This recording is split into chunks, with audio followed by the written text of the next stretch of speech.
اللہ تعالیٰ کا اعلان ہے کہ لا اکراہ فی الدین، دین کے معاملے میں کوئی جبر اللہ نے روا نہیں رکھا. جب اللہ نے جبر روا نہیں رکھا تو انسانوں کا بھی یہ کام نہیں ہے کہ وہ پرسیکیوشن کریں یا فتنہ برپا کریں. تو فتنے کے خلاف جنگ کا حکم دیا. جب بھی کوئی قانون بنایا جاتا ہے تو جو اس کو بنانے والے ہوتے ہیں کوشش کرتے ہوتے ہیں کہ اس میں کوئی ایسا لوپ ہول نہ ہو جس سے اس کو ایکسپلائٹ کیا جا سکے. تو صاحب جو اسلام کا قانون جہاد ہے اس کو ایکسپلائٹیشن سے روکنے کے لیے مذہب نے کوئی اقدامات اٹھائے؟ مذہب تو یہی کر سکتا ہے کہ اس کے حدود بیان کر دے، اس کا مقصد بیان کر دے، اس کی غایت بیان کر دے، اس کے لیے جن چیزوں کا لحاظ رکھنا ضروری ہے وہ بیان کر دے، اس کی شرائط بیان کر دے. اس وقت دنیا کے اندر صلح و جنگ کا قانون کتنا منظم ہو چکا ہے، کتنے کنونشن ہو چکے ہیں، اقوام متحدہ وجود میں آ چکی ہے، بنیادی انسانی حقوق کا چارٹر ہم نے اپنی دیواروں پر آویزاں کر رکھا ہوا ہے.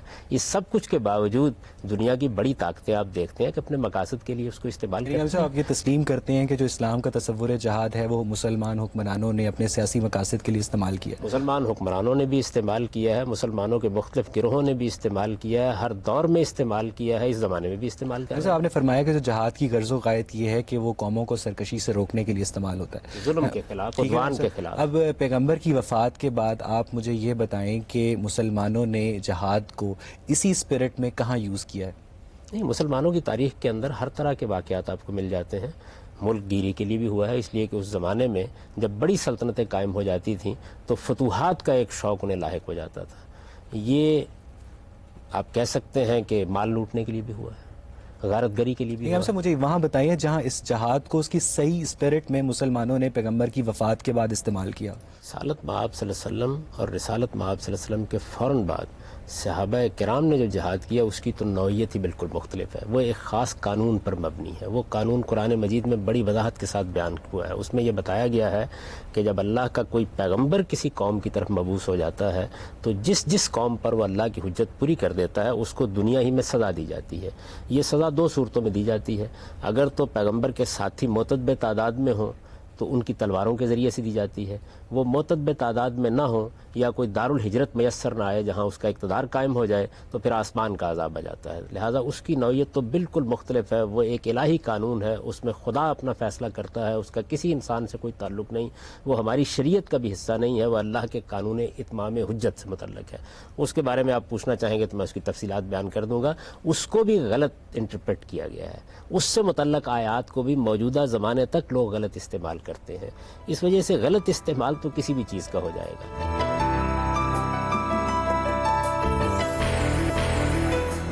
رام صاحب، کیا مسلمانوں کے ملکوں میں جب انارکی پھیلے گی تو مسلمان بھی اگر دوسرے لوگوں سے درخواست کریں تو کیا مسلمان علماء کے لیے قابل قبول ہوگا کہ ایک عیسائی فوج آ کر ان کے ملک پر قبضہ کر لے؟ دیکھیے، میں یہ گزارش نہیں کر رہا کہ یہ کام درست کیا گیا. میں صرف یہ عرض کر رہا ہوں کہ یہ ضروری نہیں ہے کہ ہر جگہ جہاد ملک گیری کے لیے کیا گیا ہو، ہر جگہ اس کے مقاصد دوسرے ہوں. ظلم اور عدوان کے بارے میں دو رائیں ہو سکتی ہیں. مثال کے طور پر اسی وقت آپ دیکھ لیجئے کہ امریکہ یہ سمجھتا ہے کہ اس کے خلاف ایک ظلم کا ارتکاب ہوا ہے.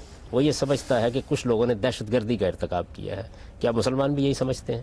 تو ہر چیز کے بارے میں یہ ہمارے دور کی چیز ہے، موجودہ زمانے میں ہو رہی ہے.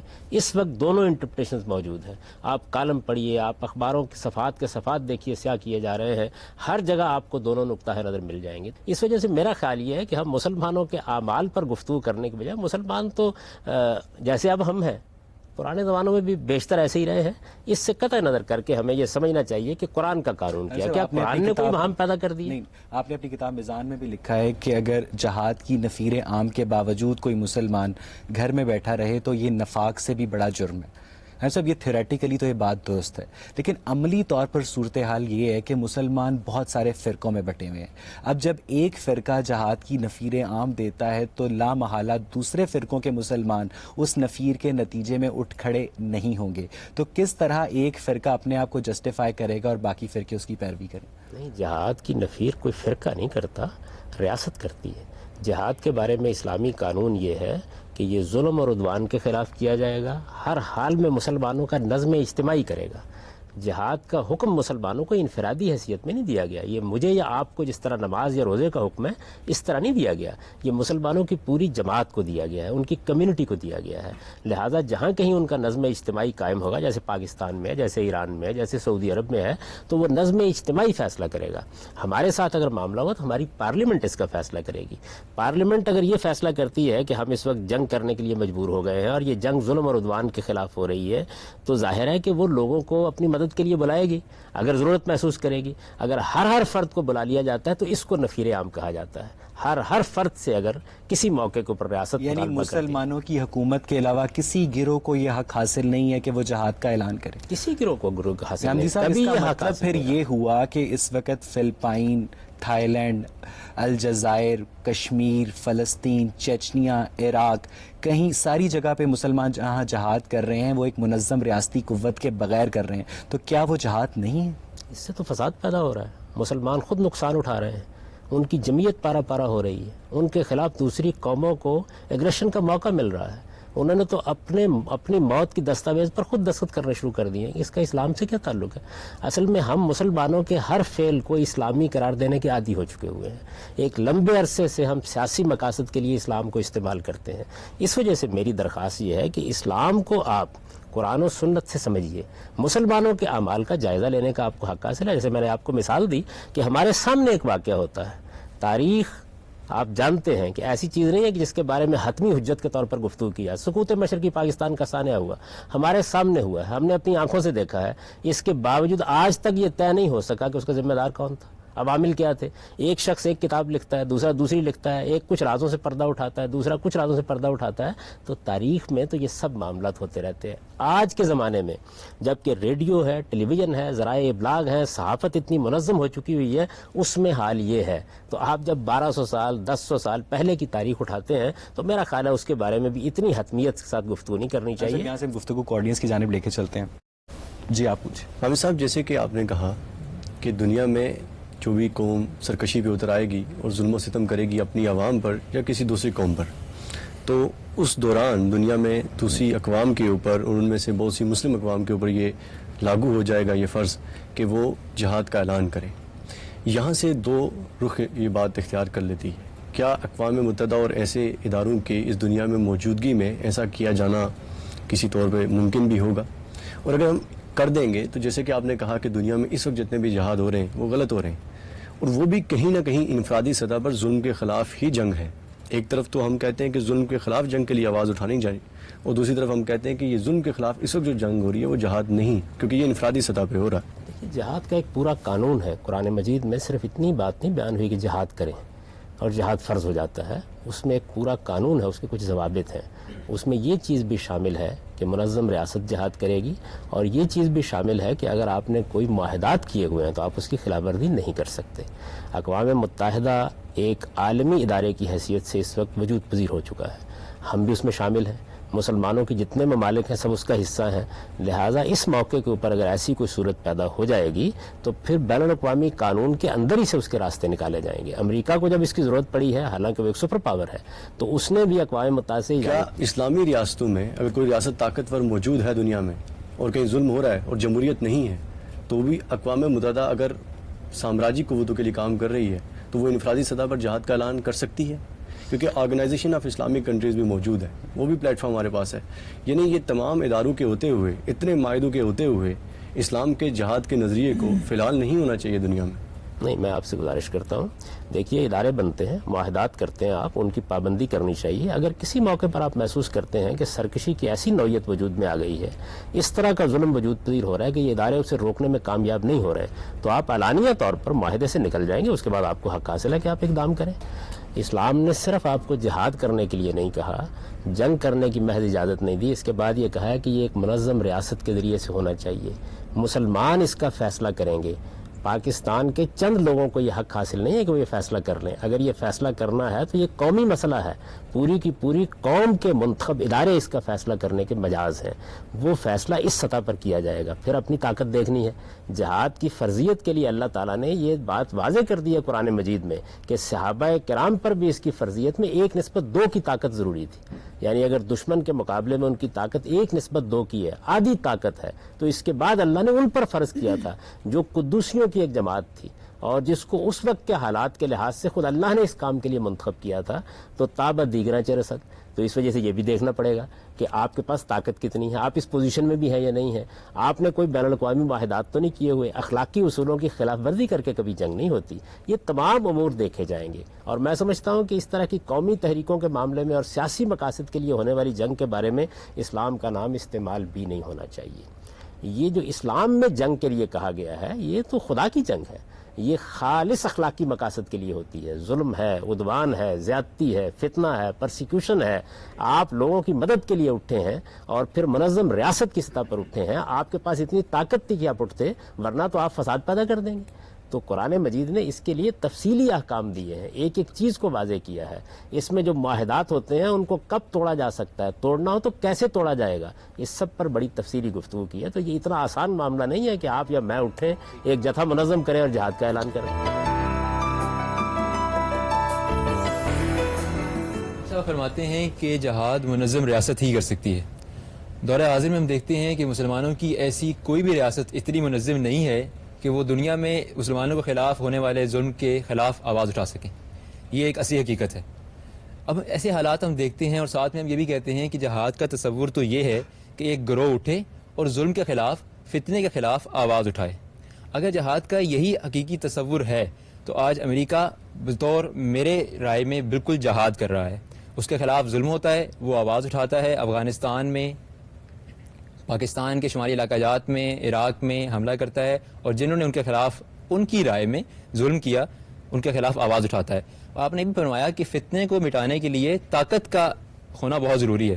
تو اگر ہم یہ اصول وضع کر دیتے ہیں تو اس سے نتیجہ میری نظر میں یہ نکلے گا کہ جو قوم بھی دنیا میں طاقت میں ہوگی وہ جب جہاں چاہے گی اور اس کی نظر میں جہاں فتنہ ہوگا وہ اس کو دبا دے گی.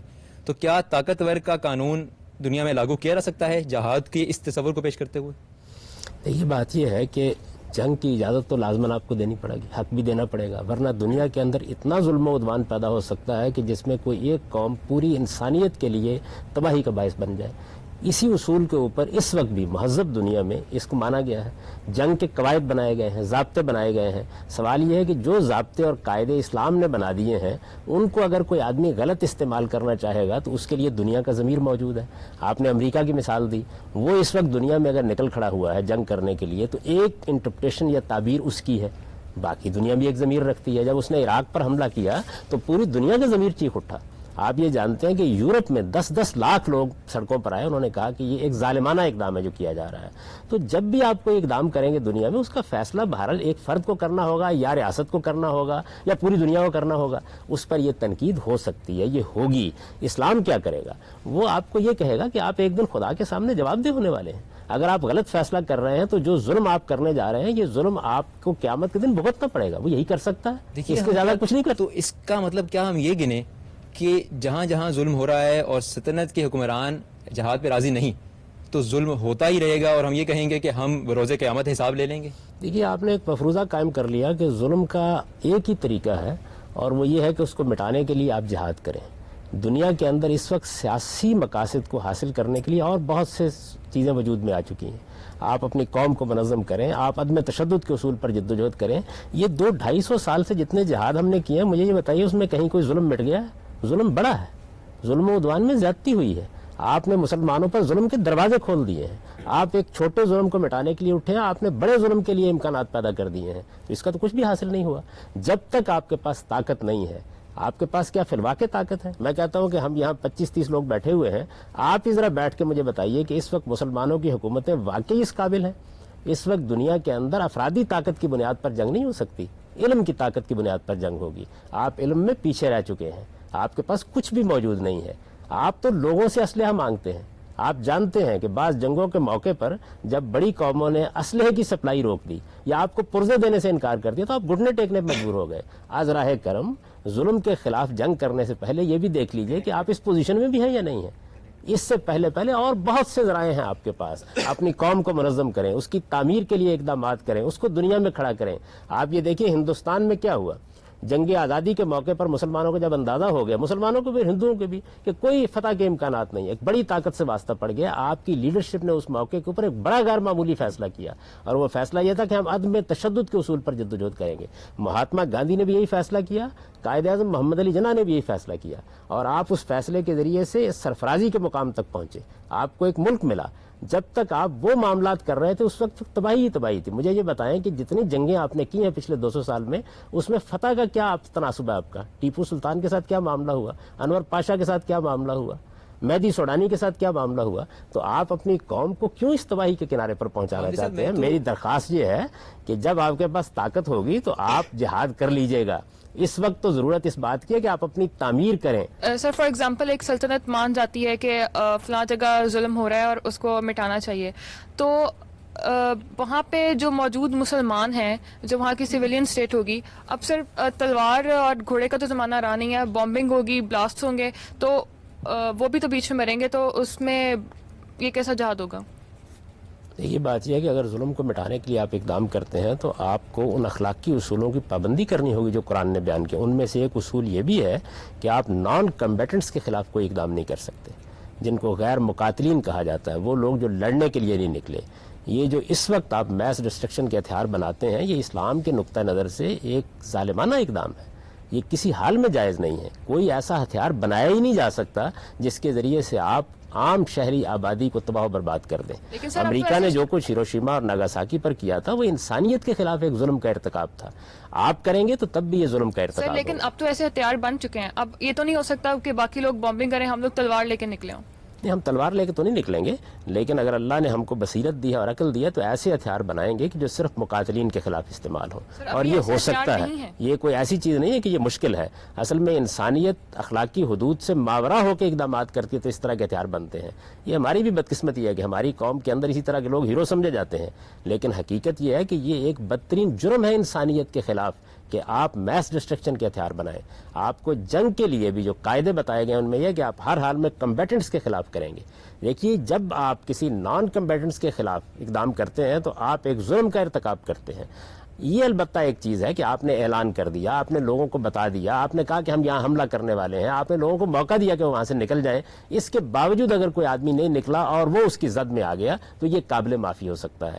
لیکن غیر اعلانیہ طریقے سے آپ کسی بستی پر بم برسا دیں، آپ کسی شہر پر بم برسا دیں اور آپ یہ کہیں کہ اس طریقے سے ہم جاپان کو گھٹنے ٹیکنے پر مجبور کر رہے ہیں، تو کچھ وقت نہیں گزرے گا امریکہ کو بھی جا کر وہاں دست بستہ معافی مانگنی پڑی اپنے اس اقدام پر، آپ کو بھی معافی مانگنی پڑے گی، اس لیے کہ اس کا کوئی جواز نہیں۔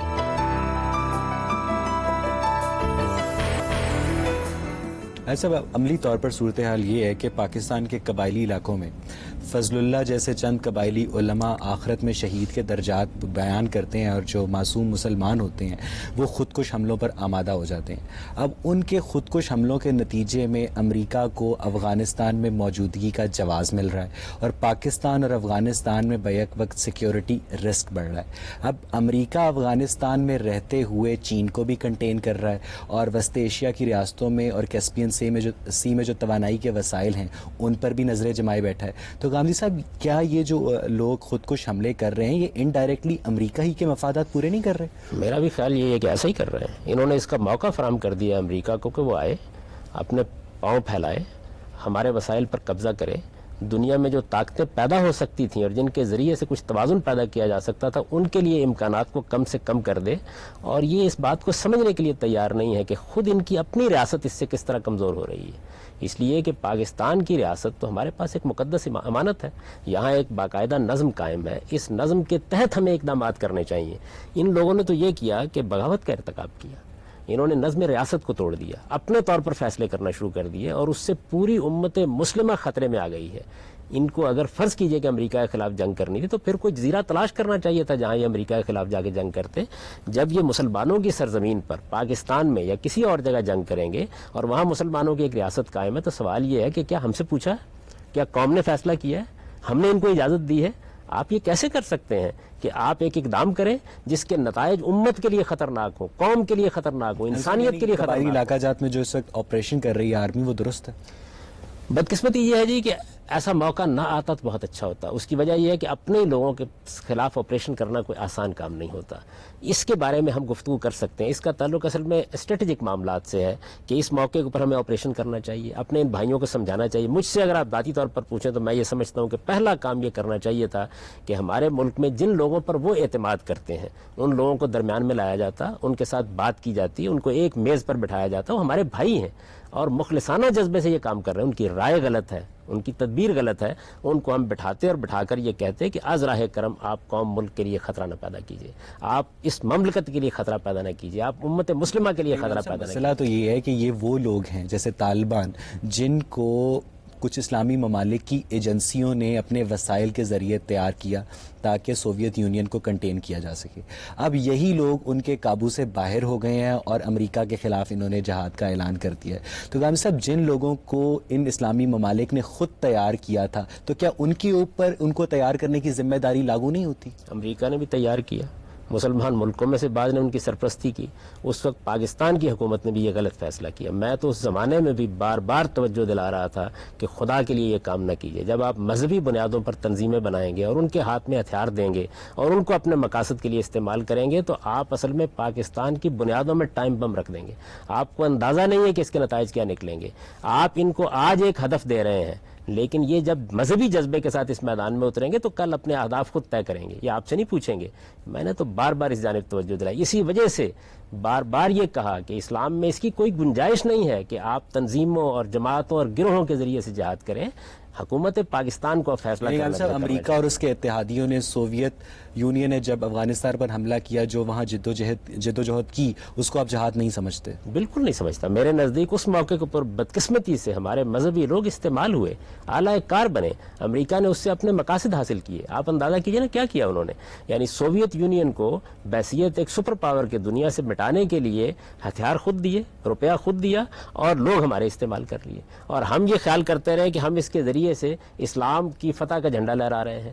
دراں حلے کے صورتحال یہ تھی کہ دنیا کے اندر جو تھوڑا بہت بیلنس موجود تھا وہ بھی ختم ہو گیا. لیکن ہم صاحب, عملی طور پر مسئلہ یہ ہے کہ ایک جو عام مسلمان ہے اس کے لیے یہ فیصلہ کرنا بہت مشکل ہے کہ میں جاوید احمد غامدی کی انٹرپریٹیشن آف اسلام کو قبول کروں یا فضل اللہ جیسے مولوی کی انٹرپریٹیشن قبول کروں, کیونکہ وہ تو اس کو یہ بتا رہا ہے کہ بیٹا تم یہاں جا کے جہاد کرو, تم یہاں جا کے خود کو حملہ کرو تو تمہیں سیدھی جنت ملے گی. اب اس کا جو کیا کہتے ہیں آئی کیو لیول ہے وہ تو اس حد تک نہیں ہے کہ وہ تمام ریلیجس ٹیکسٹ کو کھنگال کر خود صحیح یا غلط کا فیصلہ کر سکے. وہ دو ہی باتیں ہوں گی, یا وہ آپ کی بات مانے گا یا آپ کے مخالف کی بات مانے گا. پرابلم یہ ہے کہ جب ایک ریلیجن کی جو مختلف انٹرپریٹیشنز ہیں تو اس کا جو عام آدمی پر اثر پڑتا ہے, اس کا کیا حل ہے؟ اس پہ بھی ہمارا ہی جرم ہے. ہم نے کبھی اپنی قوم کو مذہب کے معاملے میں ایجوکیٹ نہیں کیا. آج بھی ہم اس کے لیے تیار نہیں ہیں. سوال یہ ہے کہ یہ قبائلی علاقے 60 سال سے 70 سال سے موجود ہیں. پاکستان کی عملداری ان پر قائم رہی ہے. ہم نے ان لوگوں کو دین کا علم دینے میں, دنیا کا علم دینے میں, یہاں انفراسٹرکچر تعمیر کرنے میں, سڑکیں پہنچانے میں, پنجاب کے شہری علاقوں سے بھی وہاں جا کر لوگ جہاد کرتے آئے ہیں. قبائلی علاقے تو دور رکھ دیں آپ, جو پنجاب کے شہری علاقے ہیں سیالکوٹ, نارووال, وہاں سے بھی جہاں کے لوگ جہاد کرتے آئے ہیں. کہیں بھی نہیں کیا. میں تو یہ کہتا ہوں کہ آپ اس وقت دانشوروں کے پاس بیٹھ جائیے, صحافیوں کے پاس بیٹھ جائیے, ہر آدمی آپ کو اپنی ایک انٹرپریشن دیتا ہوا ملتا ہے. اس کی وجہ کیا ہے کہ ہم نے کبھی لوگوں کو ایجوکیٹ نہیں کیا. یہ صورتحال کوئی آج مسلمانوں کے ساتھ نہیں ہے. آپ اگر دیکھیں تو دور متوسط میں یہی صورتحال صلیبی جنگوں کے زمانے میں خود یورپ میں ہو چکی ہے. وہاں بھی اسی طرح مذہبی لوگ کھڑے ہوئے, لوگوں کو انہوں نے پکارا, بلایا. اس کے بعد آپ جانتے ہیں کہ نائٹس نکل کھڑے ہوئے, ٹیمپلر نکل کھڑے ہوئے, معلوم نہیں کیا کیا لوگ تھے کہ جو ہتھیار باندھ کر چلے آئے, اور آپ جانتے ہیں کہ حقیقت سے ٹکرا کر ان کا بھی سر اسی طریقے سے پاش پاش ہوا.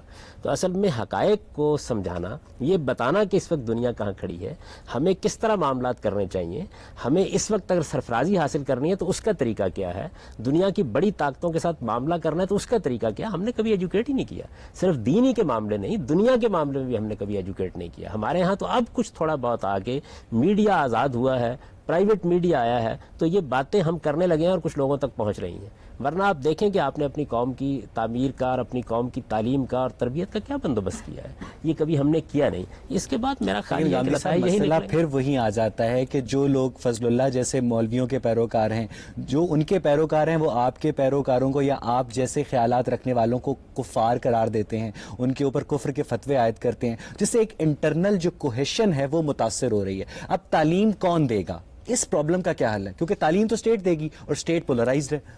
یہ تعلیم کہتے کس کو ہے؟ تعلیم اس کو نہیں کہتے کہ ایک میرا نقطہ نظر ہے میں اس کو لوگوں پر ٹھونس دوں، ایک آپ کا نقطہ نظر ہے آپ لوگوں کو اس کا پابند بنا لیں. یہ جو پیرو ہونا ہے یہ کیا چیز ہے؟ اصل میں تو آدمی کو سچا متعلم ہونا چاہیے، سچا سیکھنے والا ہونا چاہیے. تعلیم کا مطلب یہ ہوتا ہے کہ آپ پوری بات بیان کریں، اہل علم کی پوری تاریخ لوگوں کے سامنے رکھ دیں، لوگوں کے سامنے تمام نقطہ نظر رکھ دیں، ان کے دلائل ان کے سامنے رکھ دیں، پھر ان کے اندر یہ ذوق پیدا کریں کہ وہ تنقیدی بصیرت کے ساتھ اپنے لیے لائے عمل کا انتخاب کریں. سر یہ تو لانگ ٹرم سولوشن ہے نا، شارٹ ٹرم سولوشن تو نہیں ہے اس کا مطلب. دیکھیے بات یہ ہے کہ جس وقت آپ ایک بڑی غلطی کا ارتکاب کر بیٹھتے ہیں اس وقت کوئی شارٹ ٹرم سولوشنز نہیں ہوتے. یہ 10-12 سال چاہیے ہوتے ہیں نا آپ کو. براڈ بیس تعلیم آپ 12 سال دیتے ہیں. آپ آج فیصلہ کر لیں کہ ہمیں اپنی قوم کو دین کے معاملے میں دنیا کے مسائل کے بارے میں ایجوکیٹ کرنا ہے. یہ ہم نے کبھی کیا ہی نہیں ہے. اسلام تو کسی کو کسی کا پیرو بنانا ہی نہیں چاہتا سوائے محمد الرسول اللہ صلی اللہ علیہ وسلم کے. ہمیں یہ چاہیے کہ ہم پوری اسلامی تاریخ سامنے رکھ کے، اور علم کی تاریخ سے میری مراد ہے، لوگوں کو بتائیں کہ دیکھیے جی یہ نقطہ نظر ہے، اور 2-3 سے زیادہ نقطہ نظر نہیں ہوتے. اس وقت بھی اگر آپ دیکھیں تو ہمارے بے شمار علماء ہیں جو بہت وضاحت سے یہ بات کہہ رہے ہیں کہ یہ ریاست کا کام ہے، یہ اسٹیٹ کی ذمہ داری ہے. سوال یہ ہے کہ اس دنیا کے اندر کیا علماء کی حیثیت سے صرف ایک مولوی فضل اللہ ہی رہ گئے ہیں؟ ابھی تک جتنی بحث ہوئی ہے اس میں ہم نے دیکھا ہے کہ جہاد کے غلط استعمال پر بات ہوتی رہی ہے. پھر یہ بات ہوتی رہی ہے کہ اٹس آل امپیریلزم، چاہے وہ کسی بھی بینر، چاہے اسلام کا غلط استعمال ہو. الٹیمیٹلی یہ ہے کہ اٹس لالیس فیلڈ آف کانکویسٹ ہے جہاں پر مائٹ از آلویز رائٹ. اگر ہم اس کے مقابلے پہ دیکھتے ہیں اینٹی وار اگینسٹ ٹیررزم کو جسٹیفائی کیا جا رہا ہے کہ وہ ٹھیک ہے سرکش تھے، ٹھیک ہے ان کے 2 ٹوئن ٹاور گرائے گئے، لیکن 2 ٹوئن ٹاور گرانے جانے کی وجہ بھی جہاد کا فلسفہ، جہاد کا کانسیپٹ جو اپنے آپ میں پوٹینشلی اتنا ایکسپلائٹیبل ہے کہ اس کو کوئی بھی انٹرپریٹیشن کے پہ بات ہوتی رہی، انٹرپریٹیشن پہ ایکسپلائٹ کیا جا سکتا ہے.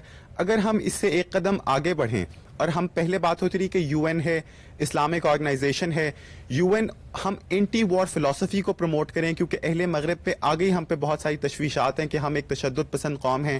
اس کے علاوہ اگر ہم اینٹی وار فلسفی کو پروموٹ کریں، اور اگر کسی ظلم اور تعدی کہیں پہ ہو رہی ہے تو اسلامک کنٹریز آئل یوز کریں، اقتصادی پابندیاں یوز کریں، اور کیوں نہیں ایک مہذب معاشرے میں جہاں پہ وار کی پاسبلٹی کو قطعی طور پر رول آؤٹ کر دیا جائے اس میں رہنے کی کوشش کریں. آپ کی خواہش بہت اچھی ہے، میری بھی یہی خواہش ہے. کاش انسانیت اتنی امن پسند ہو جائے کہ اس کے ساتھ جنگ نہ کرنی پڑے. ایسا ہی ہونا چاہیے. اسلام بھی یہی چاہتا ہے. اسلام نے جنگ کو ایک آخری آپشن کے طور پر قبول کیا ہے جہاں کوئی اور چارہ باقی نہیں رہتا. آپ یہ دیکھیں کہ رسالت مآب صلی اللہ علیہ وسلم نے کتنا ظلم سہا. لوگوں نے حبشہ کی طرف ہجرت کی، لوگوں کے ساتھ زیادتیاں کی گئیں، عورتوں کو مار ڈالا گیا، بچوں کو مار ڈالا گیا، لوگوں کو تپتی ریت پر لٹایا گیا. کوشش کی گئی کہ امن کے ساتھ معاملہ ہو جائے. پھر وہ لوگ چڑھ دوڑے اور انہوں نے آ کے بدر کے میدان میں حملہ کر دیا. پھر احد میں جنگ ہوئی. اس تمام مواقع کے اوپر کیا کیا جاتا؟ تو یہی صورتحال دنیا میں بعض اوقات پیدا ہو جاتی ہے. میں 100% آپ سے اتفاق کرتا ہوں کہ ہمیں دنیا میں امن کا علمبردار ہونا چاہیے. ہمیں دنیا کو امن کا پیغام دینا چاہیے. ایسے ادارے وجود میں آنے چاہیے جس سے ایک عالمی حکومت کی صورت پیدا ہو جائے. تمام معاملات مذاکرات کے ذریعے سے حل ہو جائیں. اگر ظلم و عدوان کا ارتکاب ہو تو کسی ایک قوم کو نہیں، پوری انسانیت کو اس کے خلاف فیصلہ کرنے کا اختیار مل جائے. کاش ایسا ہو جائے. لیکن جب تک ایسا نہیں ہوتا اس وقت تک بہرحال جنگ ہوتی رہے گی. اس میں ہم جو کچھ کر سکتے ہیں یہ ہے کہ ہم لوگوں کو یہ بتائیں کہ دیکھو اگر تم دین کے نام پر یہ کام کر رہے ہو تو دین کا قانون یہ ہے اور تمہیں خدا کے سامنے جواب دہ ہونا پڑے گا. سوال یہ ہے کہ جو چیز انسان کو دین کے نام پر موٹیویٹ کرتی ہے، دین کے نام پر جو احتساب کا تصور ہے اور جو قیامت کی جواب دہی کا تصور ہے، آپ اگر پوری قوت کے ساتھ اس کو سامنے رکھیں تو وہ لوگوں کو روکنے کا باعث کیوں نہیں بنے گا؟ کہیں سے تو ابتدا کرنی چاہیے، کوئی پریکٹیکل ماڈل دینا چاہیے، کہیں سے تو ابتدا ہونی چاہیے امن کی، تاکہ ہم بہرحال ایک امن کی دنیا میں ایسا کہ اس طرح تو ایک سائیکل چل پڑا ہے کہ وہ جہاد کو غلط ایکسپلائٹ کریں گے، وہ وار اگینسٹ ٹیررزم پہ جائیں گے. اس طرح تو یہ سرکل چل پڑا ہے اور یہ کبھی اینڈ نہیں ہوگا. آپ جہاد کے لفظ پہ الجھ کر رہ گئے. جنگ کرنی ہے نا. سوال یہ ہے کہ دنیا کے اندر اگر وہ موقع آ جائے کہ جنگ نام کی کوئی چیز ہی نہ رہے تو اس سے بڑھ کر خوشی کی بات کیا ہو سکتی ہے؟ اللہ تعالیٰ تو یہ کہتے ہیں کہ واللہ یدعو الی دار السلام. اللہ تو تمہیں بلا ہی سلامتی کی طرف رہا ہے. اللہ تعالیٰ کی دعوت یہی ہے. لیکن انسان اگر سلامتی قبول کرنے کے لیے تیار نہیں ہوتا، میرا اور آپ کا کس کا جی چاہتا ہے کہ لوگوں کو پھانسی کے تختے پر لٹکائیں؟ کس کا جی چاہتا ہے کہ جیلیں بنائیں؟ لیکن انسان جرائم کا ارتکاب کرتا ہے تو آپ کو جرم و سزا کے تحت کچھ اقدامات کرنے پڑتے ہیں. لوگ سرکشی چھوڑ دیں. دیکھیے نا قرآن مجید نے تو انسان کی سرشت بیان کی ہے. میں نے وہ آیت آپ کو پڑھ کر سنائی کہ اگر اللہ تعالیٰ یہ اجازت نہ دیتا لوگوں کو تو مسجدیں ویران ہو جاتی، کنیسہ ویران ہو جاتے، گرجے ویران ہو جاتے. انسان کے اندر اتنی سرکشی ہے. اس سرکشی کو روکنے کے لیے تعلیم دیجئے، تربیت کیجئے، لوگوں کو تلقین کیجئے، ان کے دل و دماغ کو بدلیے، لوگوں کے اندر میں نے جس طرح کا ایک عالمی حکومت کا تصور پیدا کیجئے. اور جس طرح اقوام متحدہ بنی تھی، آپ کبھی اقوام متحدہ کی ترکیب پہ آپ نے غور کیا؟ عالمی ادارہ بنایا گیا، لیکن اس کے اندر بھی آپ کو تسلیم کرنا پڑا کہ 5 قوتوں کو ویٹو کا اختیار حاصل ہے. یہ کیا چیز ہے؟ یعنی سارے لوگ مل کے بھی اگر یہ فیصلہ کر لیں کہ یہ ظلم ہے تو کوئی ایک بڑی طاقت اس فیصلے کو کالعدم قرار دے سکتی ہے، اور اس کو اس کی بھی ضرورت نہیں ہے کہ وہ اس کے جواز پیش کرے. یعنی ویٹو کے اختیار کا مطلب یہ ہے کہ آپ وجہ بتائے بغیر یہ کام کر سکتے ہیں. اس کا مطلب یہ ہے کہ دنیا میں ابھی طاقت کا فلسفہ حکومت کر رہا ہے، ابھی آپ اس کو ختم نہیں کر سکتے. مولانا مودودی نے اپنی تفہیم القرآن کی 2 جلد کے صفحہ نمبر 162 پر جہاد کشمیر کو حرام قرار دیا. اب پھر 6 اگست 1948 کو نوائے وقت میں کچھ علماء کا مشترکہ اعلامیہ شائع ہوا، جس میں مولانا نور الحسن، مولانا محمود اور مولانا میرک شاہ جیسے لوگ شامل تھے، جنہوں نے جہاد کشمیر کی حرمت پر اصرار کیا. اب دونوں طرف علماء تھے. مولانا مودودی صاحب اس حدیث کو بیس بناتے تھے جس کے مطابق میں کسی ایسے مسلمان کی حمایت کا ذمہ دار نہیں جو دشمنوں کے درمیان رہتا ہو، اور جو یہ علماء تھے یہ بھی قرآن و حدیث کو بیس بناتے تھے. تو ایک عام مسلمان ان دونوں علماء کی موجودگی میں اپنے لیے صحیح اور غلط کا فیصلہ کیسے کرے؟ آپ عام مسلمان کو اتنا جاہل کیوں رکھتے ہیں؟ آپ اس کو اس قابل کریں کہ وہ دونوں طرف کے استدلال کا جائزہ لے سکے. یہ استدلال مجھے یہ بتائیے سیاست میں نہیں ہوتا. آپ کے ملک میں ایک بڑا اقدام کیا گیا عدلیہ کے خلاف، آج تک دیکھیے آپ کے وکلاء اس میں اختلاف کر رہے ہیں. بہت سے لوگ ہیں اس اقدام کو جائز کہتے ہیں، بہت سے ناجائز کہتے ہیں. پھر بہت سے لوگ یہ کہتے ہیں کہ اچھا اقدام تو ناجائز ہو گیا لیکن اب اس کا ازالہ کرنے کے طریقے 2، 4، 5 ہو سکتے ہیں. کتنا بڑا حادثہ ہو گیا. یعنی عدالت کو ختم کر دینا یہ انسانیت کے خلاف جرم کا ارتکاب تھا. لیکن آپ دیکھیں اس میں کتنے اختلافات ہو گئے. ان اختلافات میں کیا انسان ڈگ ڈال کے بیٹھ جاتا ہے، یا وہ اس چیز کو کنڈم کرنا شروع کر دیتا ہے کہ اب کوئی قانونی نہیں ہونا چاہیے، کوئی ضابطہ نہیں ہونا چاہیے؟ صاحب یہاں پہ آج کی گفتگو کو اگلے پروگرام تک موقوف کرتے ہیں.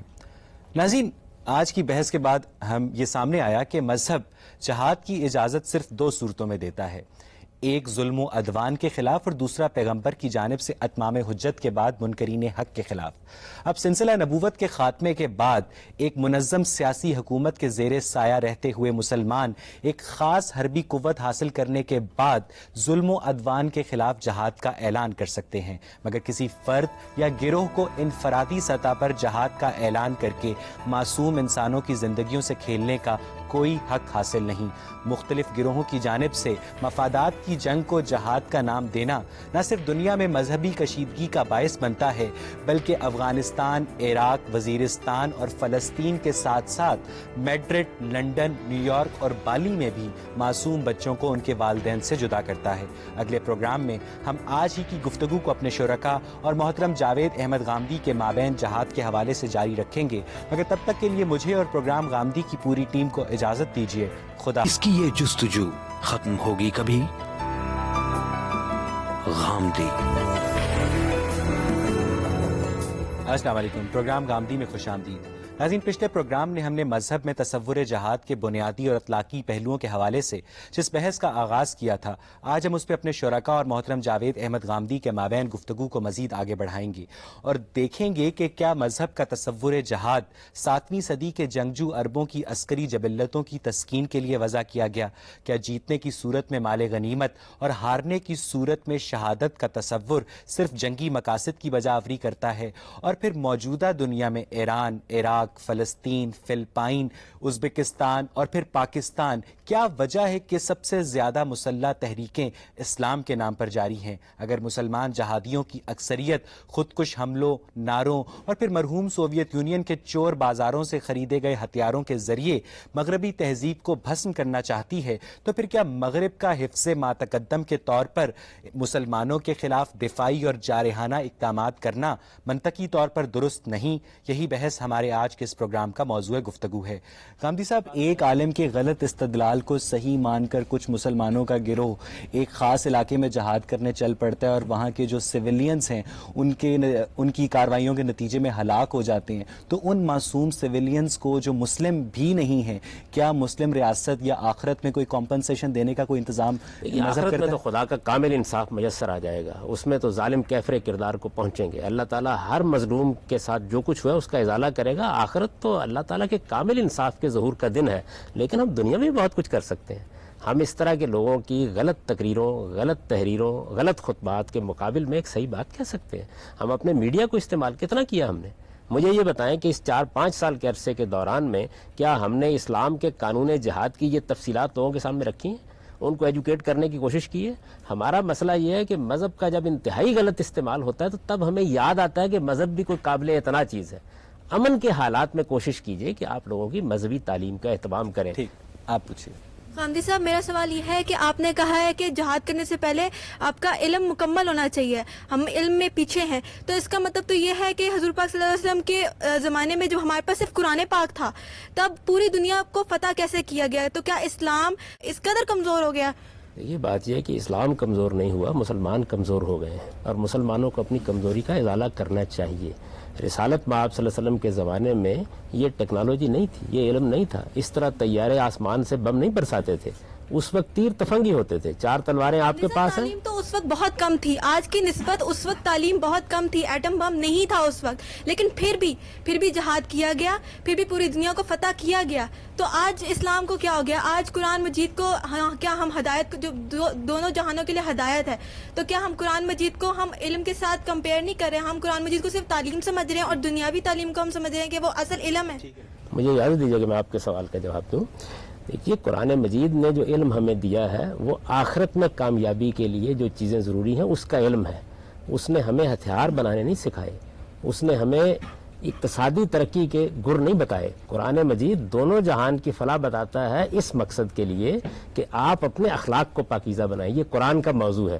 قرآن آپ کو چارپائی بنانے کا طریقہ بتانے کے لیے نہیں آیا، ایٹم بم بنانے کا طریقہ بتانے کے لیے نہیں آیا، اس کے لیے انسان کو عقل دی گئی ہے۔ مسلمان اس علم میں بہت پیچھے رہ گئے ہیں، وہ ٹیکنالوجی میں بہت پیچھے رہ گئے ہیں۔ کیا آپ اس وقت یہ اجازت دیں گی کہ جو اس وقت ہتھیار استعمال کیے گئے تھے مسلمانوں نے ہتھیاروں کو اب بھی پکڑے اور پکڑ کر دنیا کو فتح کرنے کے لیے نکلا؟ یہ آپ نے بار بار دنیا کو فتح کرنے کا ذکر کیا، اس کا مطلب یہ ہے کہ اسلام گویا دنیا کو فتح کرنے کے لیے آیا ہے؟ نہیں، اسلام دلوں میں اترنے کے لیے آیا ہے، وہ اپنے استدلال سے دلوں کو مسخر کرتا ہے۔ اس وقت جو اقدامات کیے گئے تھے ان کی تفصیل آپ دیکھیے کیا ہے۔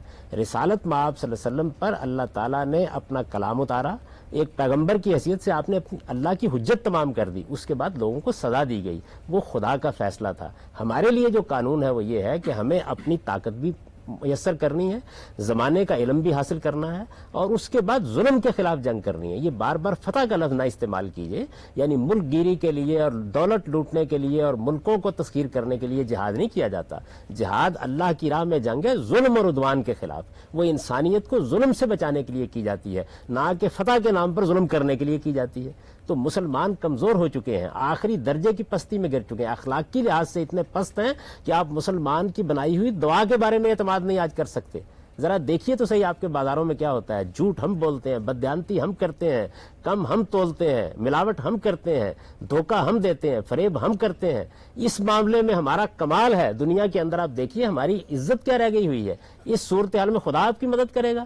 مسلمان اخلاقی لحاظ سے کمزور ہے، علمی لحاظ سے کمزور ہے، طبعی علوم میں بہت پیچھے رہ گئے ہیں۔ جب تک آپ اس میں آگے نہیں بڑھیں گے آپ ظلم کے خلاف بھی اقدام نہیں کر سکتے۔ صاحب آپ نے یہ بھی فرمایا کہ جو ریاست ہے اسلامی صرف وہی جہاد کا اعلان کرنے کا اختیار رکھتی ہے۔ نائب صاحب اس کی جو سپورٹ میں آپ قرآن اور حدیث سے کوئی ریفرنس دے سکتے ہیں؟ دیکھیے قرآن مجید میں 2 طرح کے احکام دیے گئے ہیں۔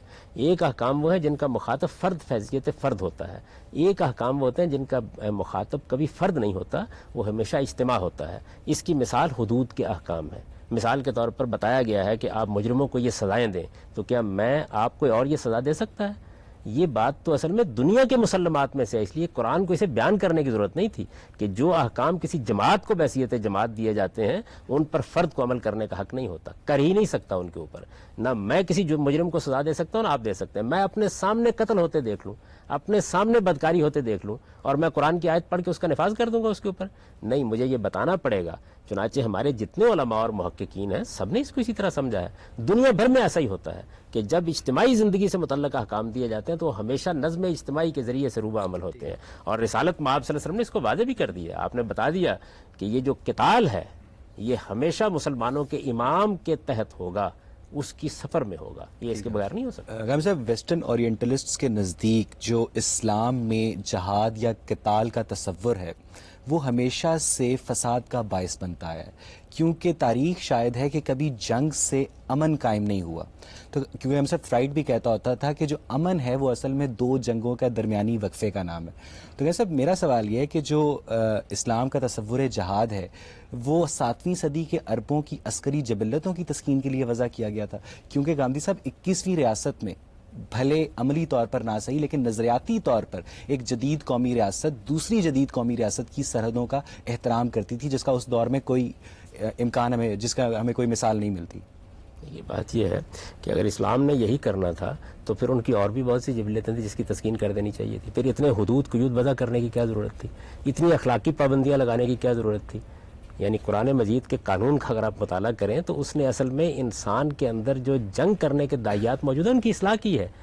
جنگ کا تصور آ کے اسلام نے پہلی بار نہیں دیا. جنگ کا قانون تو تورات میں بھی ایسے ہی بیان ہوا ہے، انہی الفاظ میں بیان ہوا ہے. آپ اگر تورات کو اٹھا کر دیکھیں بالکل اسی طریقے سے بیان ہوا ہے. دنیا کی کون سی قوم ہے کیا آج اقوام متحدہ نے جنگ کے تصور کا خاتمہ کر دیا؟ نہیں، حدود بیان کیے ہیں، قاعدے بیان کیے ہیں، ضابطے بیان کیے ہیں. آپ لفظ جہاد میں الجھ جاتے ہیں. جنگ ہے نا، یعنی جہاد کا لفظ ویسے تو قرآن مجید میں صرف جنگ کے لیے استعمال نہیں ہوا، وہ دعوت کی جد و جہد کے لیے بھی استعمال ہوا ہے اور بہت سے مقاصد کے لیے بھی استعمال ہوا ہے. لیکن جنگ کے لیے جب اس کا استعمال کیا جاتا ہے تو اس کے حدود قیود قرآن بیان کرتا ہے.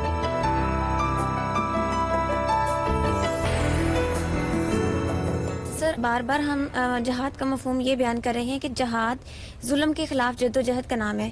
تو اس ڈیفینیشن کی روح سے تو امریکہ کا جو افغانستان اور عراق کے خلاف جد و جہد ہے وہ بھی جہاد ہی کی کیٹیگری میں آتی ہے. ہم یہ کیسے کہہ سکتے ہیں کہ جہاد صرف مسلمانوں کے لیے؟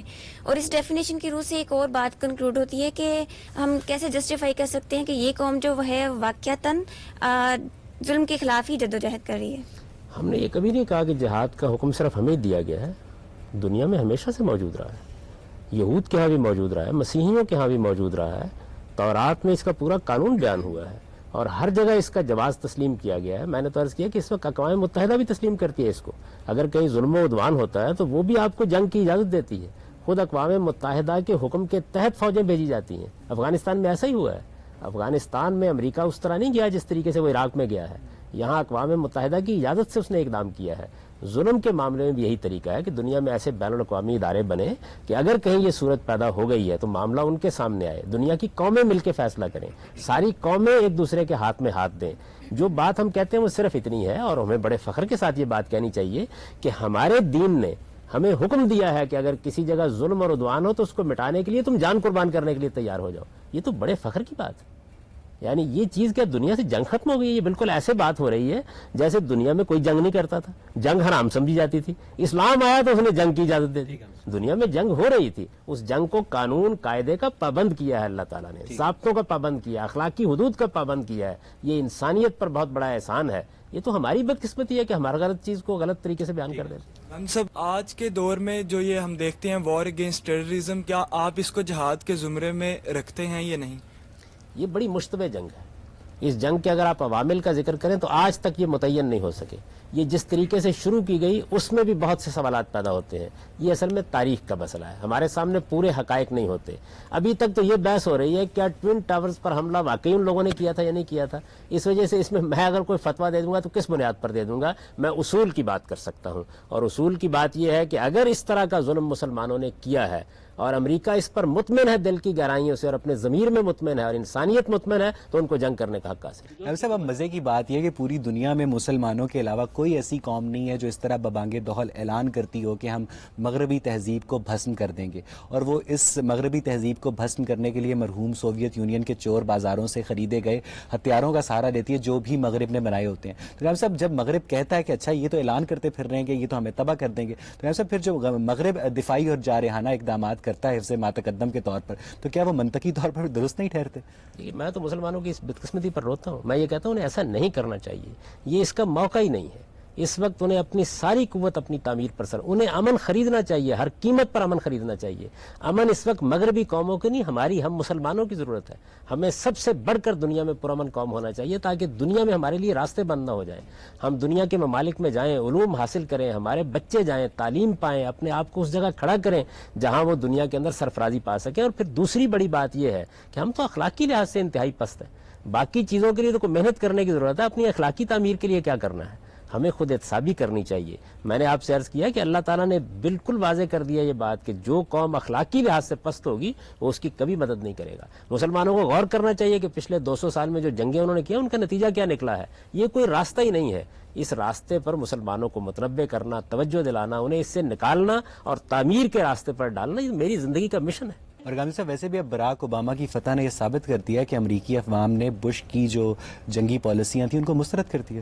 دیکھیے اس پر بھی مختلف لوگ بات کر سکتے ہیں. ممکن ہے کہ بہت سے لوگ یہ تجزیہ کر کے بتائیں کہ ایک صورتحال ایسی بن گئی تھی جس سے نکلنے کے لیے یہ بھی ایک اسٹریٹجی ہے. تو یہ تو تاریخ کا معاملہ ایسا ہے اور سیاسی فیصلوں کا کہ اس میں ہمیشہ دو رائیں ہوتی ہیں. اس سب کچھ کے باوجود میں کہتا ہوں کہ ایک اچھا فیصلہ ہوا ہے. لیکن کیا وہ فیصلہ آپ کے حق میں بھی اچھا ہے؟ یعنی براک اوباما کا نقطہ نظر افغانستان کے بارے میں آپ جانتے ہیں کیا ہے؟ پاکستان کے بارے میں جانتے ہیں کیا ہے؟ ڈیموکریٹس کا نقطہ نظر کیا ہے؟ تو میرا نہیں خیال کہ ہمارے لیے کوئی بہت اچھی خبر آ گئی ہے. اس کے بالکل برخلاف ہمیں دنیا کے ضمیر کو آواز دینی چاہیے اور کوشش کرنی چاہیے کہ ہم پرامن ہو جائیں, یک طرفہ طور پر پرامن ہو جائیں اور دنیا کے اندر صرف سیاسی ہتھیار استعمال. صاحب آپ گاندھی کی عدم تشدد کی پالیسی کی حمایت کر رہے ہیں. میرے خیال میں وہ انبیاء علیہ السلام کا طریقہ تھا جو اس نے اختیار کیا. سیدنا مسیح علیہ السلام نے یہی طریقہ اختیار کیا. اس وقت یہود رومیوں کے محکوم تھے, رومی سلطنت قائم تھی جس میں سیدنا مسیح علیہ السلام جیسے جلیل القدر پیغمبر کی بعثت ہوئی ہے. انہوں نے کیا طریقہ اختیار کیا؟ ایک جتھا منظم کر کے, آپ دیکھیں انجیل کو پڑھیں, ان کے پیچھے گلیوں میں لوگوں کے ٹھٹ جمع ہو جاتے تھے. ایک جم غفیر ان کے پیچھے چلتا تھا. اگر وہ اس موقع پر لوگوں کے جذبات کو اپیل کر دیتے اور غیر معمولی معجزات دکھا رہے تھے تو لوگ ٹوٹ پڑتے. انہوں نے ایسا نہیں کیا. اور آپ دیکھیں کہ ان کو پھر سلیب دینے کی کوشش کی گئی. اس موقع کے اوپر بھی انہوں نے کوئی جارحیت نہیں دکھائی بلکہ دعوت دی, پیغام پہنچایا, استدلال کے ذریعے سے بات کی. اس طرح یہ سبق دیا خدا کے اس جلیل القدر پیغمبر نے ہمیں کہ ہر حال میں پرامن طریقے اختیار کرنے چاہیے. جنگ ایک ناگزیر برائی ہے. یہ صرف اس وقت اختیار کی جاتی ہے جب کوئی اور چارہ نہ رہے, اور یہ منظم ریاستوں کو اختیار کرنی چاہیے. اس کو اگر افراد اختیار کریں گے تو اپنی تباہی کا سامان کریں گے. سر اس پہ اگر میں یہاں پہ یہ کوشچن کروں کہ اگر یہاں پہ کوئی شخص اپنے گروہ کے ساتھ آپ کی گردن پہ اگر چھرا لگا کے کھڑا ہو جائے اور میں یہاں پہ اکیلا کھڑا ہوں اور میں دیکھ رہا ہوں, میں ریاست کا انتظار کروں گا یا میں کوشش کروں گا کہ اس ظلم کو اپنے ہاتھوں سے روک دوں؟ بڑی گمراہ کن مثال ہے. دیکھیے بات یہ ہے کہ ایک آدمی مجھ پر حملہ کرتا ہے تو مجھے فیصلہ کرنے کا حق ہے. قوم پر حملے کا معاملہ تو قوم فیصلہ کرے گی. یعنی آپ مجھے یہ بتائیں, مجھے پتا ہے کہ ظلم ہو رہا ہے, یقین آپ کو یقین معلوم ہے آپ انفرادی طور پر میری مدد کرنے کے لیے آئیں گے. اگر میرے اوپر ظلم ہو رہا ہے تو آپ اپنی جان خطرے میں ڈال کے کریں گے. جس وقت قوم کا معاملہ ہے تو قوم فیصلہ کرے گی. یہ فیصلہ کرنے کا آپ کو کس نے حق دیا ہے؟ اس وقت بھی میں آپ کو اذن دے گا تو آپ آگے بڑھیں گے. میرے گھر پر اگر حملہ ہوا تو میں آواز دوں گا پہلے آپ کو, اس کے بعد آپ کو حق حاصل ہے کہ میرے گھر میں داخل ہو. ہم ریاست کے طور پہ پھر بھی چل پڑے. یہ کیا فرمایا آپ نے؟ کشمیری اگر ہم نہیں بھی بلا رہے تو منظم قوم کی طرح ہو کے ہم پھر بھی چل پڑے. یہ کس نے کہا ہے؟ منظم قوم پارلیمنٹ وہ نہیں بھی بلا رہا تو نہیں. دیکھیے بات یہ ہے, میں نے تو نہیں کہا. میں نے تو کہا کہ جس وقت کوئی آدمی آواز دے گا تو اگر فرد ہے تو اس کے بعد فرد فیصلہ کرے گا, اور اگر کوئی منظم ریاست کو آواز دی جا رہی ہے تو اس کی پارلیمنٹ فیصلہ کرے گی.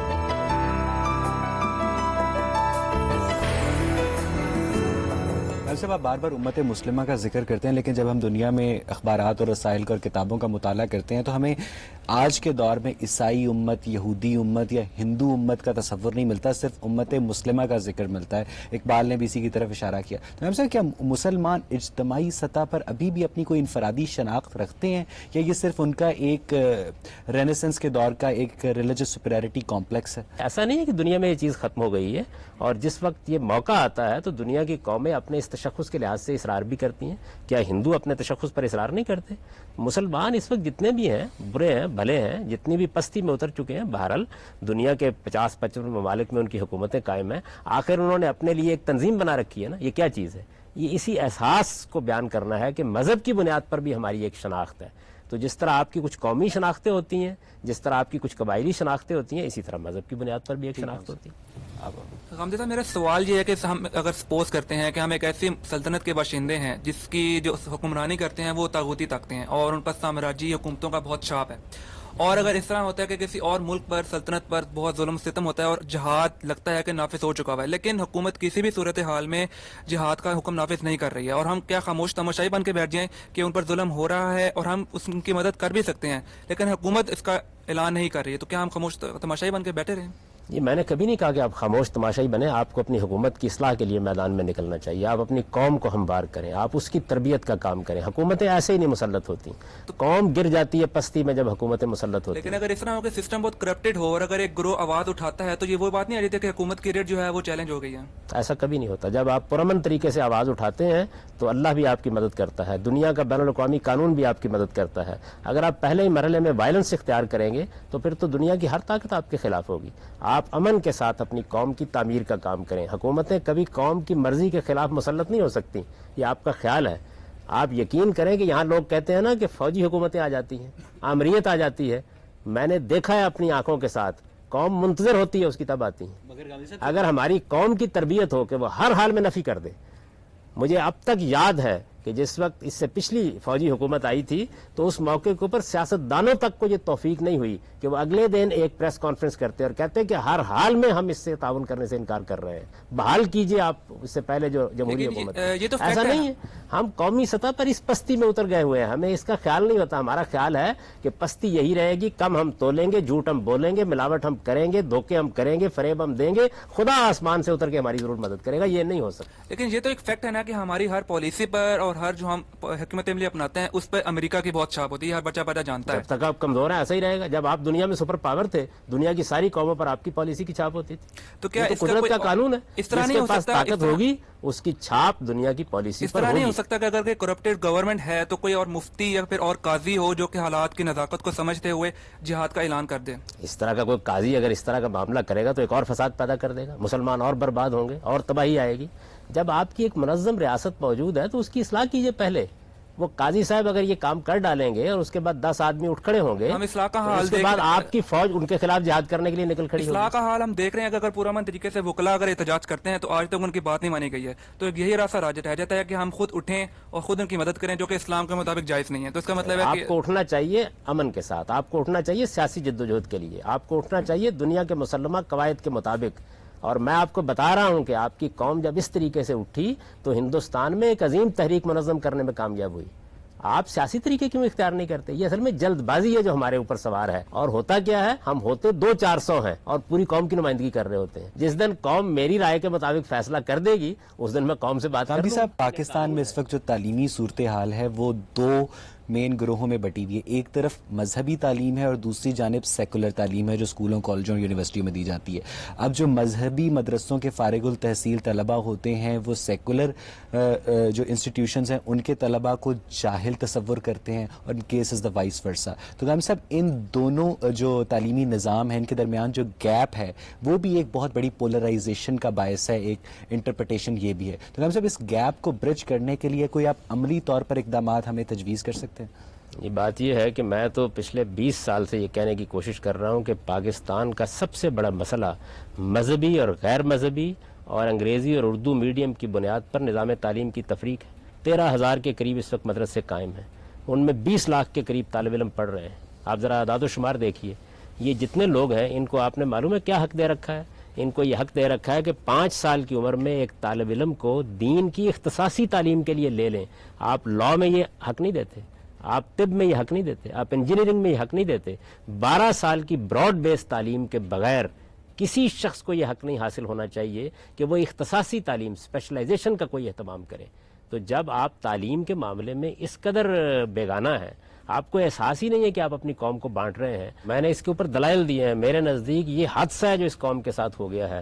نہ اردو اور انگریزی میڈیم کی تفریق پہلی 12 سال کی تعلیم میں ہونی چاہیے, نہ مذہبی اور غیر مذہبی کی تفریق ہونی چاہیے. یعنی 12th کلاسز تک جو بچہ ہے وہ ایک سیکولر براڈ بیس تعلیم حاصل کرے, اور اس کے بعد جو اپنی مرضی سے دینی تعلیم حاصل کرنا چاہ رہا ہے وہ دینی تعلیم کی طرف جائے. آپ یہ کہنا چاہ رہے ہیں؟ دیکھیے جی, 12 سال کی جو براڈ بیس تعلیم ہے وہ دی اس لیے جاتی ہے کہ ضروری لینگویجز سیکھ لی جائیں, زبانوں کا علم حاصل ہو جائے, آپ میتھمیٹکس سے واقف ہو جائیں, آپ کو اپنی قومی اور تہذیبی روایات منتقل کر دی جائیں. اگر آپ کا کوئی مذہب ہے تو اس کے بارے میں بھی آپ کی سوسائٹی اور معاشرہ جو دینا چاہتا ہے وہ آپ کو دے دے.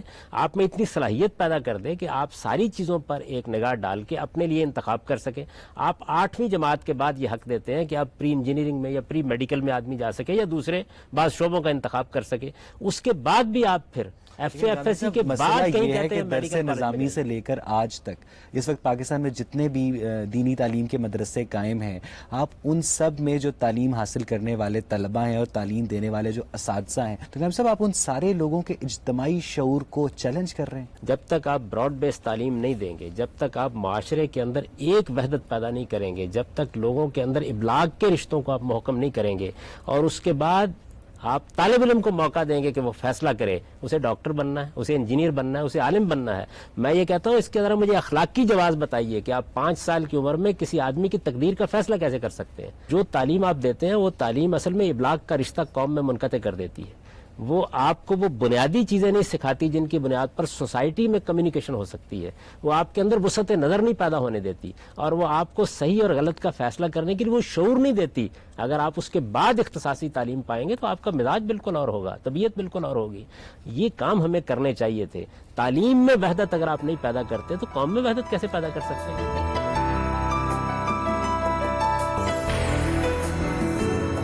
صاحب اب جو ٹوئن ٹاورز پہ 11 ستمبر 2001 کو جو حملے ہوئے، آپ تعلیم کی بات کر رہے تھے، تو اس میں ایک شخص تھا عطا محمد، اب وہ جرمنی سے الیکٹریکل انجینئرنگ میں تعلیم یافتہ تھا اور اس نے دین کا علم بھی حاصل کیا تھا، تو قامی صاحب آپ پھر یہ کیسے کہہ سکتے ہیں کہ تعلیم کے نتیجے میں وہی پروڈکٹ پروڈیوس ہوگی جو آپ کا منشا ہے یا آپ کا خواب ہے؟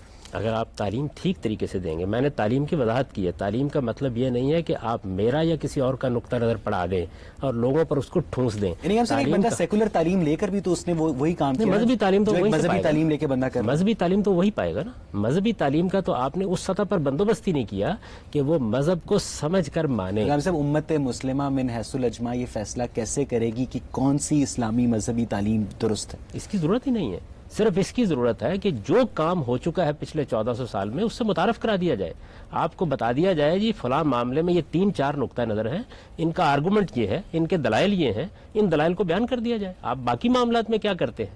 سائنس میں بھی انٹرپریٹیشنز ہوتی ہیں، فلسفے میں بھی انٹرپریٹیشنز ہوتی ہے، آدمی کو ایجوکیٹ کرتے ہیں۔ اصل میں ہم ایجوکیٹ کرتے ہی نہیں اپنی قوم کو۔ میں تو ہمیشہ کہتا ہوں کہ تبلیغ غیر مسلموں کو کی جاتی ہے، مسلمانوں کو نہیں کی جاتی، مسلمانوں کو تعلیم دی جاتی ہے۔ تعلیم کا مطلب یہ نہیں ہوتا کہ آپ میرا یا اپنا یا کسی کا نقطہ نظر لوگوں کے ذہنوں میں اتار دیں، انہیں پابند کر دیں۔ تعلیم میں یہ شعور دیا جاتا ہے کہ دیکھو بات یہ ہے، اختلافات کی بنیادیں یہ ہیں، ان کی بنیاد پر تم فیصلہ کرو، اور ایک آدمی کے اندر آپ تنقیدی شعور پیدا کرتے ہیں، اس کے اندر تحقیق کا جذبہ پیدا کرتے ہیں۔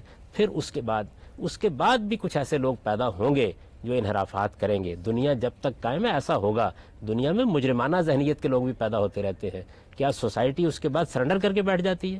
نہیں، ہم اپنی ایجوکیشن کو بڑھاتے رہتے ہیں اور سوسائٹی میں ایسے حالات پیدا کرتے ہیں کہ مجرمانہ ذہنیت کے لوگ کم سے کم ہو جائیں۔ تو یہ طریقے ہر جگہ اختیار کرنا پڑتے ہیں۔ گفتگو کو آڈینس کی طرف لے کے چلتے ہیں۔ جی آپ پوچھیے۔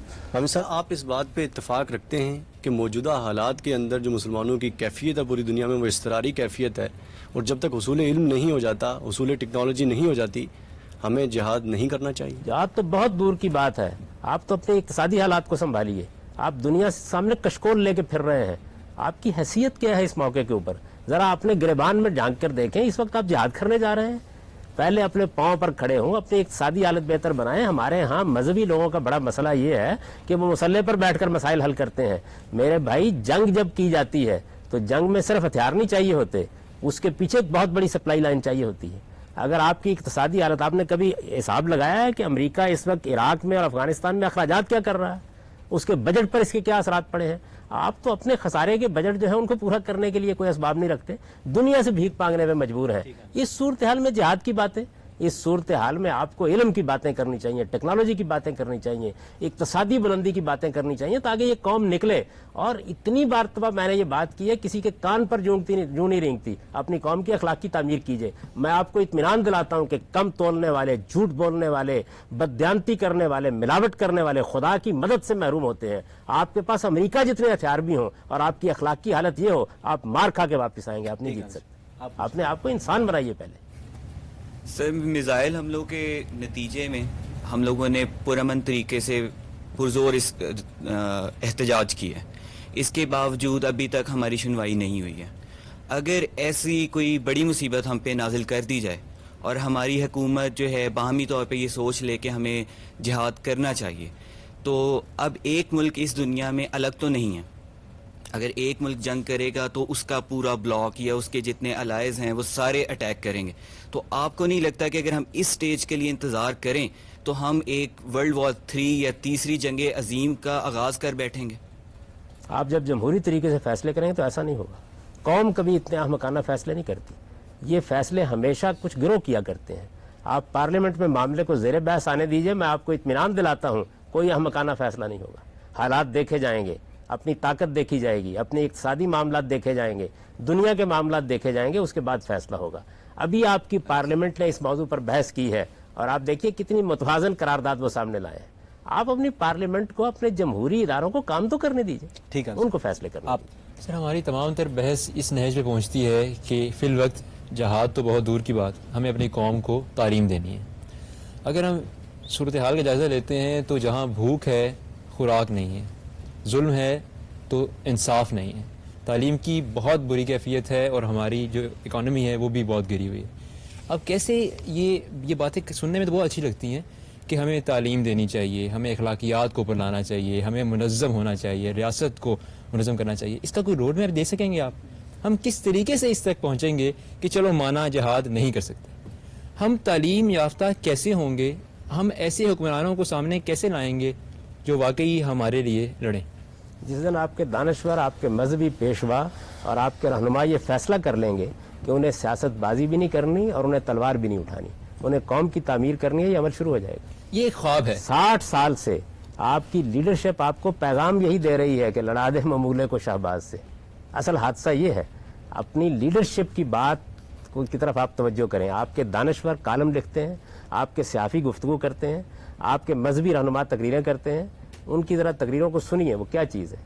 کیا انہوں نے اپنی ساری جد و جہد کا مرکز اور محور تعلیم کو, اقتصادی حالات کی بہتری کو اور اخلاقی تعمیر کو بنایا ہوا ہے؟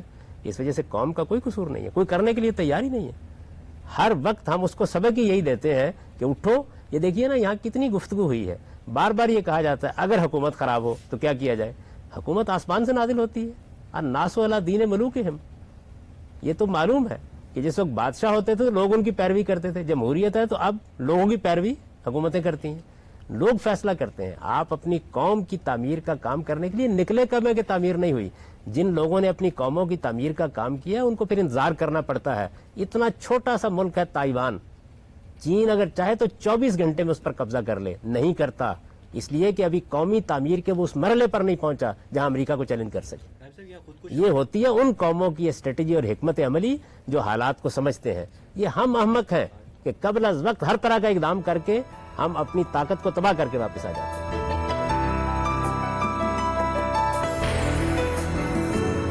جہاد کے تصور کو بیس بنا کے یورپین ورلڈ نے ایک سٹیٹمنٹ پاس کی تھی کہ all Muslims are not terrorist but all terrorist are Muslim. تو ایسی صورت میں ہم امت مسلمہ کو کیسے ڈیفینڈ کریں گے جہاد کے تصور کو ساتھ لے کے چلتے ہوئے؟ یہ بھی مبالغہ آمیزی ہے. دنیا میں اور بہت سی قوموں کے اندر بھی یہ معاملات ہو رہے ہیں. تعامل کیا کرتے رہے ہیں اور دوسرے لوگ کیا کرتے رہے ہیں. بہت سے لوگوں نے اس طرح کے حملے کیے. آپ کو یاد ہے کہ راجیو گاندھی کے ساتھ یہی معاملہ کیا گیا تھا. تو اس وجہ سے یہ بھی مبالغہ آمیزی ہے. مسلمانوں نے بھی اس ہتھیار کو استعمال کیا, دنیا کی بعض اور قوموں نے بھی اپنے مقاصد کے لیے اس ہتھیار کو استعمال کیا ہے. ہم اس کی مذمت کرتے ہیں. ہم یہ کہتے ہیں کہ کسی حال میں استعمال نہیں ہونا چاہیے. ہمیں ہر صورت میں صحیح اخلاقی اصولوں پر جدوجہد کرنی چاہیے. آرگومنٹ کی بیس پہ ہم کیسے ڈیفینڈ کر سکتے ہیں؟ ہم اپنی کتاب پیش کریں گے, قرآن مجید پیش کریں گے, پیغمبر کے ارشادات پیش کریں گے اور یہ بتائیں گے کہ ہمارے یہاں خودکشی حرام ہے, معاہدات کو توڑنا حرام ہے, غیر اخلاقی اقدامات کرنا حرام ہے, غیر مقاتلین کے خلاف, نان کمبیٹنٹس کے خلاف ادنا درجے کا اقدام کرنا حرام ہے. ہمارا قانون تو یہ ہے جس کو سورہ محمد میں قرآن نے بیان کیا ہے کہ عین میدان جنگ میں لڑنے والے ہتھیار پھینک دیں تو ہم ان کی جان نہیں لے سکتے, قیدی بنا سکتے ہیں. غامی صاحب آپ نے اکثر کہا ہے کہ منظم اسلامی ریاست ہی جہاد کا اعلان کر سکتی ہے. غامی صاحب جب منظم اسلامی ریاست جہاد کا اعلان کر دے تو کیا وہ خودکش حملوں کو بھی ایکسیپٹ کر سکتی ہے؟ کوئی ایسا کام نہیں کر سکتی جس سے دین نے روکا ہے. خودکشی دین میں حرام ہے, وہ اس کو جائز کیسے قرار دے سکتی ہے؟ غیر مقاتلین پر, نان کمبیٹنٹس پر حملہ اسلام میں حرام ہے, وہ اس کو کیسے جائز قرار دے سکتی ہے؟